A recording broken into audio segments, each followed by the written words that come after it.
Good morning again, dear student. This is kinematics. Though I had explained to you this as you have studied about the linear kinematics, here you are studying about the rotational kinematics.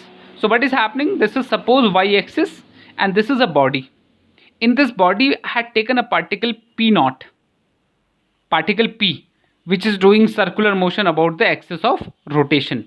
So after t time, when time was 0, so initial position was here, and after t time the position was at P. So how much displacement was occurred?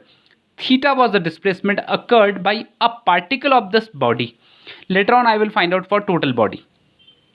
So it must have its angular velocity. Angular displacement was delta theta in how much time? Delta t time. So this is called angular velocity, omega. So omega is equal to d theta upon dt, and which is this relationship already I had taught you earlier. So omega for instantaneous angular velocity, this is average velocity, angular velocity, and this is instantaneous angular velocity where delta t is instance to 0. All I had explained to you in previous video where we had studied about the linear kinematics. Same analogy will be applicable for the rotational kinematics. So omega is equal to d theta upon dt. So what is theta? For a complete rotation, theta is equal to 2 pi. Theta is equal to 2 pi. Understood or not? Or we can say 360 degree. And how much angle? That is 2 pi radian, because angle is having its unit radian, time is having second. So omega is having its unit radian per second. So for one circle, how much total angular displacement? 2 pi radian, and time accordingly we will find out. So that will become unit of omega will become radian per second. So what is important for the rotational mechanics? See, either the particle is present here or particle is present here, particle is present here. So all particle will do one circle in same interval of time. Keep this in your mind. Either the particle is near to the axis of rotation or it is away from the axis of rotation. All these particles will complete their one circle in the same time. So one circle means how much angle? 2 pi radian. In how much time? Same time. So it means angular speed of all these particles, whether they are near to this or away from this, that will remain constant. So in rotational mechanics, you have to always keep in your mind the angular velocity of all particles of system remain what? Constant. So this you have to study. So if the body rotates through the equal angle in equal interval of time, so we say it is uniform angular velocity. So in this case, d theta upon dt for all remain same. If it is not the case, the body is said to be in rotational acceleration. If it is not so, it means their d theta upon dt is not constant. Then we will say it is doing rotational. So rotational is acceleration alpha.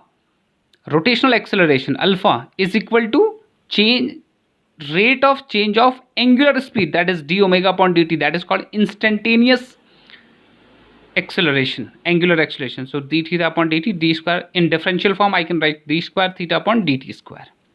So if it is so, it means now the particle is having uniform rotational motion with acceleration alpha, and initial velocity is omega naught and final velocity is omega, and t is the time. So there are the three equations of rotational mechanics or rotational kinematics.